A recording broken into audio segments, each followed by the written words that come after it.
Annyeonghaseyo and Happy New Year to everybody. Welcome to the latest in my Korean television reviews. And thank you for all of you for your continued support and for of this content and other content on this channel. I really appreciate it. Today I'd like to talk about a show called Death's Game. It's a fantasy reincarnation drama written and directed by Ha-Byung-hoon and starring Seo In-guk and Park So-dam. And it's based on a webtoon, as many of these shows are now, by Lee Won-sik and Gul-chan.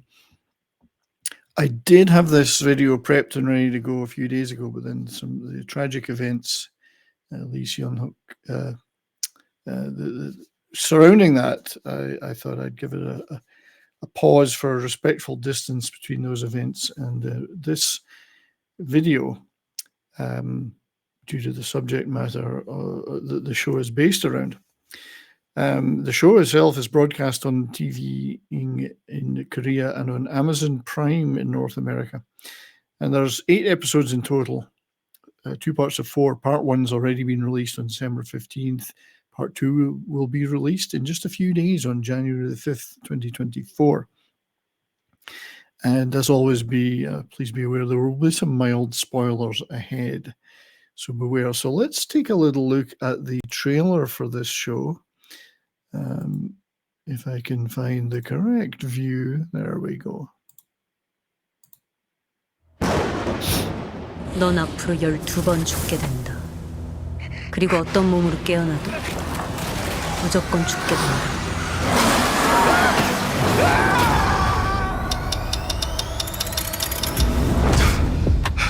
뭐야 이 얼굴? 내 얼굴이 아니잖아. 잘리고 썰리고 짓누르고 태워지고 그렇게 죽음이 얼마나 고통스러운 건지 느껴봐. 내가 무슨 죄를 지었다고? 내가 너를 찾아가기 전 먼저 나를 만나러 온 죄. 대신 그자의 몸으로 죽음을 피하게 된다면 넌 그 몸으로 남은 생을 살게 되는 거야. 야, 이 몸 끝내준다. 어쩜 이건 기회일지도 몰라.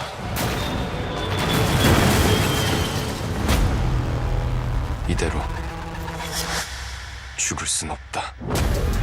죽음의 룰이 고치야 이걸! 내가 이길 수 있다는 걸 보여줄게. So there we go, the trailer for Death's Game on Amazon Prime here in North America. Some interesting visuals there. Visually, some of the fantasy scenes set in the purgatory part remind me a lot of Along with the Gods, of course. So that's probably possibly the same effects house or even a deliberate decision.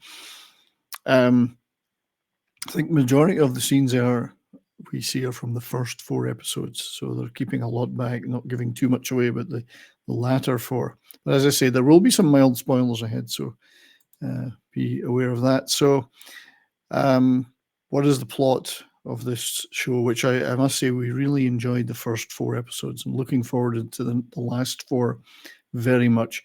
So the main character there, Choi Yi-jae, is a hard-working young guy, but he seems to suffer from what you could call perennial bad luck, certainly in his view. There's an image from the webtoon there.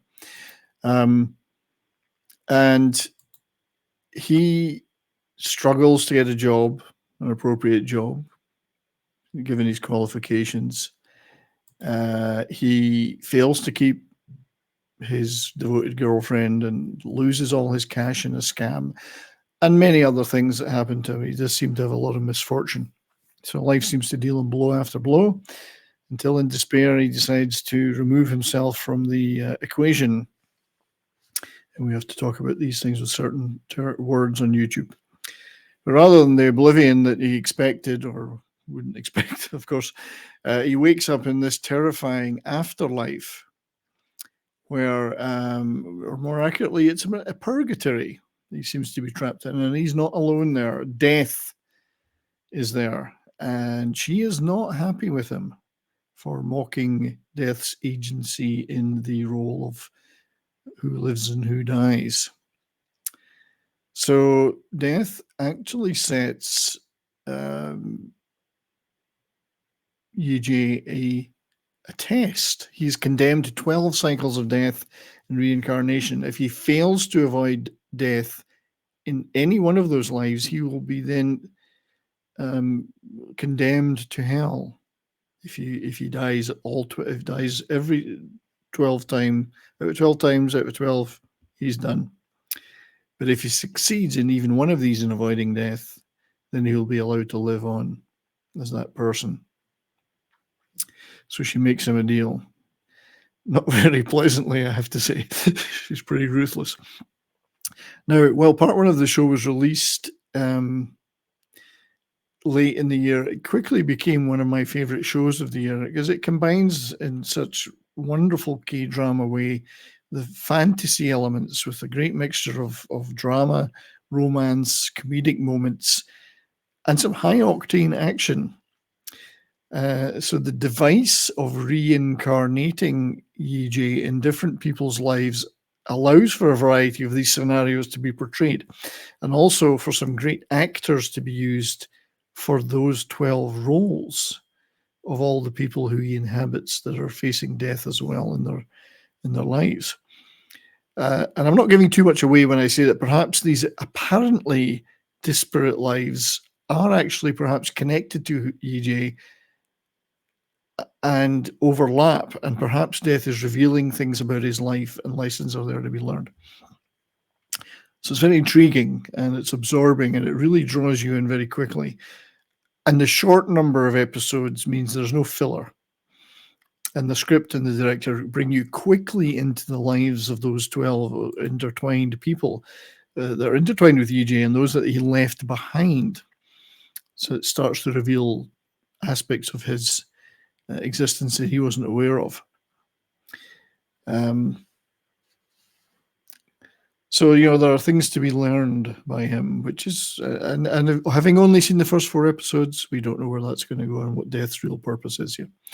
So, visually, as I say, the purgatory effects remind me a lot of the Along with the Gods movies.